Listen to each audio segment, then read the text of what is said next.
Hello, this is pharmacist Michelle. Today I would like to demonstrate how to use Breezehaler.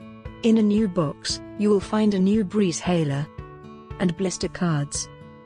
Pull off the cap and tilt the mouthpiece to open the Breezehaler. Separate one of the blisters from the blister card by tearing along the perforation.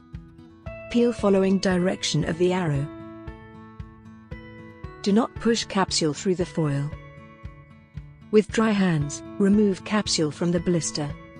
Capsules should always be stored in the blister and only removed immediately before use. Do not swallow the capsule. Place the capsule into the capsule chamber.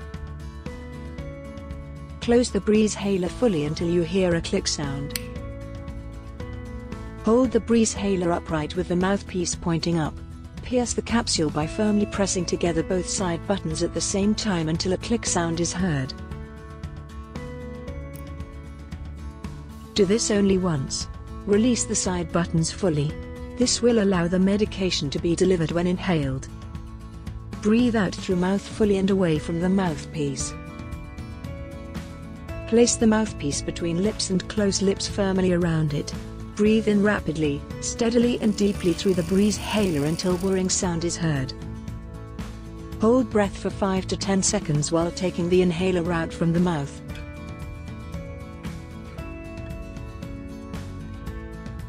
Then, breathe out through nose away from the mouthpiece. If you do not hear a whirring sound, the capsule may be stuck in the capsule chamber. Open the inhaler and carefully loosen the capsule by tapping the base of inhaler. Do not press the side buttons to loosen the capsule. Open the inhaler to see if any powder is left in the capsule. If there is powder left in the capsule, close the inhaler and repeat inhalation until the capsule is emptied. After you have finished taking your daily dose, open the mouthpiece, remove the empty capsule by tipping it out of the capsule chamber, and discard it. Close the mouthpiece and replace the cap.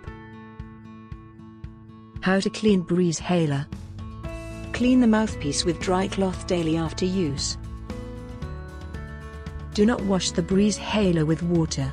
Keep the inhaler dry. Thank you for listening.